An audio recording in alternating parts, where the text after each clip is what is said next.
Surviving ain't living, coach. I'm not living, I'm surviving. I'm here to talk to you today just about some of the differences and some strategies to living life. You hear the phrase, live your best life, and all these different things today. But the one thing that resonates with me was a quote from a young man on the street that spoke to me about 15, 16 years ago. It's also a quote that's been spoken to me by lawyers and doctors, by police officers, military personnel, politicians, preachers, all types of folks. I'm surviving, coach. I'm surviving. And surviving ain't living. I want to live. How do you live? How do you be content? How are you content? Well, there's three easy things that I think, and three things I want to share with you today. And those three things are, number one, find your people. Find your people. Build your circle. Who's your circle? Number two, know your value. Know that you are valuable and know how valuable that you actually are. And write your story. You write your story. There are people all over this world, in the media, in different places, that want to write your story for you. You write your story. You pick up the pen and you write your story, because you have an amazing story to write and an amazing journey in your life. And your story matters. It matters more than most people will ever care to consider. And that's why sometimes people try to push it down, because your story and your individual story matters. Dr. Carl Bell said this to me about 20 years ago when I began my professional career here in Chicago. He said, son, risk factors are not predictive factors if you have sufficient protective factors. And what does that mean? Risk factors. I got a risk factor. I was born black on the south side of Chicago. I got a predictive factor. Because I was born black, my dad was in jail. The prediction is that I'm going to be in jail. I'll be pregnant. I'll get somebody pregnant. I won't go to college. I won't get a high school diploma, all these different things. But then what are the protective factors that jump in? The protective factor are people, places, and things that inspire you, that motivate you, that encourage you along the way. Why am I a coach? Because I know I was born to encourage. I was born to motivate. I was born to inspire. And I love people. For me, this whole thing in life is about relationships.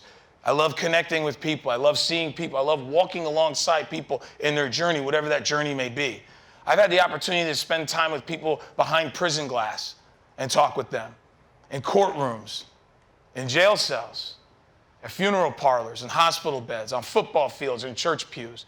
And the one thing that everyone always comes back to, boardrooms, City Hall, the one thing that people come back to is living. How do I live? I'm going through motions. I may have achieved certain things. I may have attained certain things, but it feels like motions. Now you get the next step. You climb the next rung. What comes next? Young man from Robeson High School I worked with, I did some gang outreach at some point. I still do. And this young man said to me 20 years ago, this guy's a captain of the football team, the captain of the basketball team. He works at Foot Locker. So for a young teenage guy who's an athlete working at Foot Locker, you don't get a better gig than that. He had a car. He had 2 girlfriends in the same building that didn't have a problem that he's dating the other one. That's another TED Talk, right? For another day, But I said to him, I said, son, you're not living the black kid's dream. You're not living the urban kid's dream. You're not living the teenage. You're living like every teenager's dream. I think you might be living my dream, right? Before I was married, right? You might be living my dream. And I said, why are you out here? Why are you on the street right now doing what you're doing?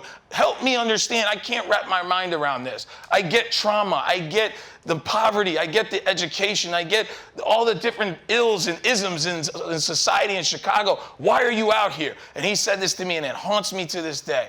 He said, Coach, all those people at the church, all those people in my locker room, all those people in my school, all those people in my neighborhood, even the people in my same house are with me, but ain't none of them for me. Boy, oh boy, did that sting. As an educator and a coach and a juvenile defense attorney, did that sting me? Because I took that as conviction. Where am I failing, my guys and girls here? Where am I failing? Where are we failing collectively? How are we failing so poorly that he can't make a distinction between the guys on the street who he knows are just with him right now? He knows the minute he gets locked up, they'll be driving his car, wearing his shoes, and dating his girl. When you talk about family and loyalty and all these things, he didn't even see it in my precious, sacred locker room. We hadn't built the brotherhood I thought we had built. So where did we fail? What was going on? What was beautiful about that moment, though, was I went back to Dr. Carl Bell, who at that time was a few years earlier, and I realized this young man knows his value. He knows his value so much that he knows that he's not getting the protective factors he deserves. And he's not seeing them. He sees his risk factors. The other thing is this I learned from that with the protective factor piece. Your DNA doesn't determine your destiny.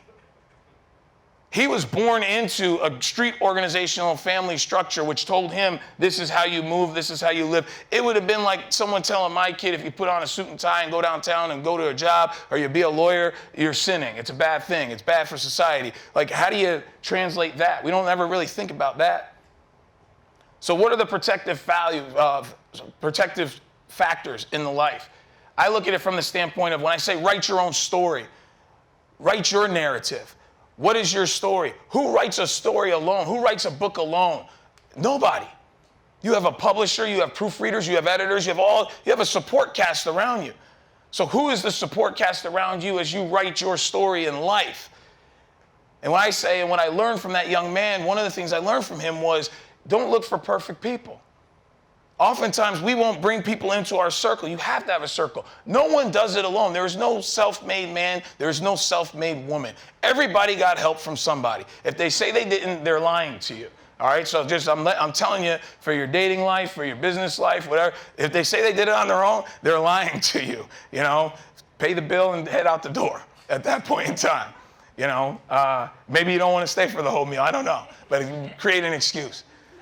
But they're lying to you at that point. There are no self-made people. So who's your circle? How do you build your circle? Who do you look for? I look for sincere and authentic. That's what I've learned. Spent a lot of time working with guys on the street, working with ex-offenders, guys coming home, returning citizens. And I will tell you, some of the people I trust the most to this day are people who did 18, 22 years for homicides. Because they did a stretch, we call it, as opposed to a short period in prison. They did a stretch. They're not trying to go back. I trust them with my bank account, drive my wife and kids to school, and also understanding certain things as to what's going on. When you really get to know someone, where's the sincerity? Where's the authenticity? Are you, again, back to our guy at Robeson High School, are you with me or are you for me? You ever feel alone in a crowd? You ever go on a family reunion or and then just certain times you can be in a crowd, but you just feel alone because there's something a little bit different. You don't really feel like, who do they understand? They don't really know me. Who can I really trust? Yeah, I got a guidance counselor, I got a teacher, I got a pastor, I got a rabbi, I got all these different things. But who can I really trust? Who really knows me? Who really values me? One of the things that we have to learn how to do is build our own resiliency. How do you build resiliency? I had a whole bunch of talking points, but really it comes down to one thing for me. Learn how to be comfortable being uncomfortable.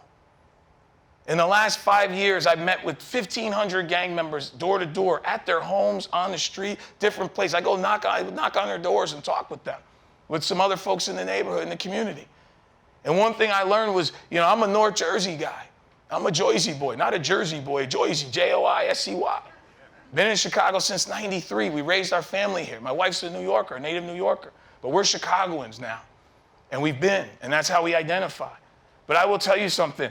I had to learn real quick at certain points in time how to be comfortable being uncomfortable. If I'm sitting in your house, I'm not talking about, they're affiliated. I'm not even worried about that. I don't care about that. But if you're sitting in someone's home and you recognize within 10 minutes that there's 4 different species of roaches moving around the kitchen, okay? That could raise a level of discomfort for anybody.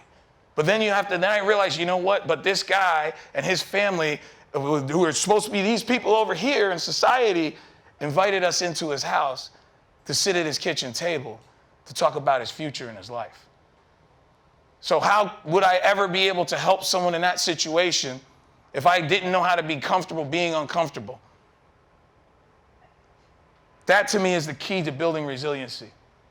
Your circle, building resiliency. I coach football, all right? I don't think I look like a football coach. People tell me, I'm joking, Everything about me exudes a football coach, and I love it. I love it. And I'm going to tell you why I love coaching football so much. Because every day I get an opportunity to teach young people how much they're valued and how much they're loved, that they have value and that they're loved, to build that community in that locker room, not just the locker room, but it extends beyond that. Reverend Billy Graham once said that a football coach, right, not a politician, not a preacher, he's a big preacher, evangelist, 100,000 people in the stadiums with the Crusades. This man said that a football coach has the ability to impact more lives in one single season than most people will in an entire lifetime. And I think he's right. I realized one day, I'm listening, I'm like, how can that be? You guys in a stadium, what about a rock band? You know, there's just a lot of people, a lot of influence. What about this? What about that? And then I thought to myself, you know, I got 40 kids in my locker room, 50 kids in my locker room. I got all their families. I got all their little siblings who come to practice. We make it family friendly, right? I got their parents, I got the administration, I got the faculty, I got the staff, I got the alumni, I got the boosters, I got the community restaurants, I got all the community businesses, I got the politicians, I got the churches in the neighborhood. And I thought to myself, wow, in one season, I'm actually addressing all of these people in some form, the media, right? Which then expands your circle even further. But the thing I love about coaching, Lou Holtz said this to me once, the head coach at Notre Dame. He said, son, don't read the papers. And I'm young, I'm in my early 20s. I said, what are you talking about? Papers are awesome, man. You got pictures, you cut the clippings, and you put them up on the wall, and then everybody wants to play for you because you got all this excitement and you're famous and people are paying attention. And he said, no. He said, don't be mistaken. You're never as good as they say you are when you're winning, and you're never as bad as they say you are when you're losing. Keep your nose out of the media. And I think about that, and I realize, like, when everything gets real tough and tight, it always comes back to your circle. It always comes back to your circle. When we're winning, everybody's around and there's a lot of clutter. There's a lot of noise in the atmosphere. When we're losing, same thing, just in a very negative vibe. But it's about closing that door and getting in a room with your staff, your people, your circle, the people you trust, the people who aren't there just to be with you, but they're there for you, with your players. Coach Mac Brown told me when you're winning, it's about the players, the players, the players. When you're losing, make it about the coaches, the coaches, the coaches. Because that's how you create that environment when they know you're with them and not just for them, or you're for them and not just with them. Bobby Bowden taught me that the scoreboard is important because the world will measure us by the scoreboard. But there's something much more valuable and important than that scoreboard, and that's the hearts of the young men that are in front of you. And I think about that. Now I'm an athletic director, and I told our girls program, I'm not going to rest until the girls volleyball, girls cross country, girls soccer feel just as valued in our institution as football and basketball do. The challenge is football and basketball are usually the revenue generators. They're the ones that, get the spotlight. But understanding the community that we're building is not just about one cohort. It's about everyone collective and who's a part of that social fabric. The gang work I did, I realized that the social fabric of the community, we can never win against violence. And we can never help people live in Chicago as opposed to surviving. Think how many people in our city are surviving right now and not living for different reasons, and violence being a main reason, right? We can never get there until we acknowledge and accept a few things. One being that the gang member, the police officer, the pastor, the politician, the community member, we're all part of the same social fabric of our community. You can't disassociate one from the other. And as long as we keep dividing that will never come together and will never work for us, I believe. So you build resilience, you know your people, you build your circle, we get those things going. And I will tell you, coaching, I end every practice with the same thing. I tell the boys, I love you and I'm proud of you. Now, during the course of practice, some other words may come out of my mouth, right? And I say, look, I'm not trying to hurt your feelings. I'm trying to get my point across, and I'll get better. As we go, I'll get better. We'll all get, we're getting better every day. That's what we're trying to do. But at the end of everything, regardless of what happens, regardless of the honest conversations that we have to have, if we're going to get better, I will always say, listen, man, I love you and I value you, but I love you and I'm proud of you. And I realized over time, how many of these young guys that I'm coaching on the west side of Chicago and from Austin and at Altgeld Park and East Garfield Park, how many times have they heard that? And I just do it second nature for me. Like, look, I love, and my guys will tell you, that guy loves football, but he loves us more. He loves his players more. That's the greatest testimony for me and testament to me as a coach that I could ever hear from them. And I will tell you, the biggest thing, look for the love. Look for the love. I tell our guys, I'm not concerned about how we're doing against these guys or those guys or what's happening around here. Let's be the best version of ourselves today. And I think we got a shot at really doing something special. The best version of yourself every day. And how do you do that? I think you look for the love. You know, you may not love but there's a whole huge difference. I took a pay cut, making a third of what I used to make, but I'm around people I love. I'm doing something I love. And I will tell you, my health has improved. It's amazing, all these little things. But looking for the love. The love is the thing I think that overcomes everything else. Love is the ugliest four-letter word in our English dictionary right now. If you look at everything that's going on, it's uglier love is the least acceptable word. It's less acceptable than some other four-letter words right now. You tell someone you love them. I end my conversation, I tell coaches, I will tell players, hey man, I love you. And it was, coach, no man, I love you. Oh, okay, coach. I say, no, say it. Say it. I love you, coach. I love you, coach. I love you too, son. You know, how uncomfortable is that, right? But how great is that? Who gets to do that? But why does he do it? Not because I'm the police, not because I'm the coach, Billy Graham. The power of influence. I understand that. I have it. What am I going to do with it? But I will tell you, know your circle or build your circle. Know the people you want in your circle. You want people who are going to be for you, not people who are going to be with you. The people who are going to be for you are going to have hard conversations with you from time to time. Coach Bill Curry said to me at one point, he said, son, there's two pains you will experience in life as a man. Now, I'm not trying to be misogynistic. This is the football world, right? It's what it is now.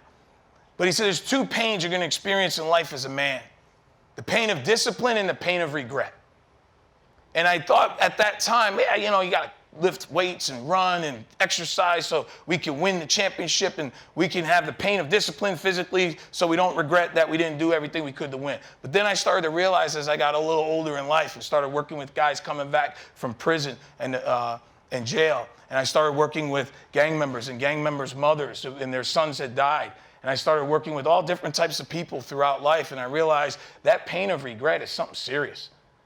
And every single person that was in a situation, as I'm talking to someone through the glass in the prison, and I'm talking to them and counseling them either as a lawyer, as a friend, as a minister, as whatever, I'm realizing that they all come back to the same thing. And it's not just people in prison and people on the street doing gang stuff and all that. It's also lawyers, like people. I was at my 25th college reunion. I know I don't look close to it, but I did have it, last year. And while I'm there, I'm listening to people who have all the money you can ever imagine. A guy I played ball with who just sold his company 5 years ago at 43 years old for $45 million, $50 million. And he's done. And just to hear the pain of regret that they spent so much time focused on valuing these things. And what it taught me was I got to really know my values and not betray them. Whether it's for a year or 2 years, but what are my values? What are your values? What do you value in life? And are the people around you asking you to betray those values? That's a clear litmus test and an indicator that those people are not people who are for you. They're just with you at the time. So I leave you with this in conclusion. First of all, I want to tell you, I love you. I'm proud of you. I'm proud of who you're going to become. You should be excited about who you're going to become. I enter every day, I'm excited. You know why? Because I get a new day to get after it. We can get after it. I get a new day to get better. Lou Holtz, doesn't matter what they say about you, right? When you're winning, you're not as good as they say. And when you're losing, you're not as bad as they say. Build your circle. Know your value. Know that you're loved. And never betray your values. Thank you.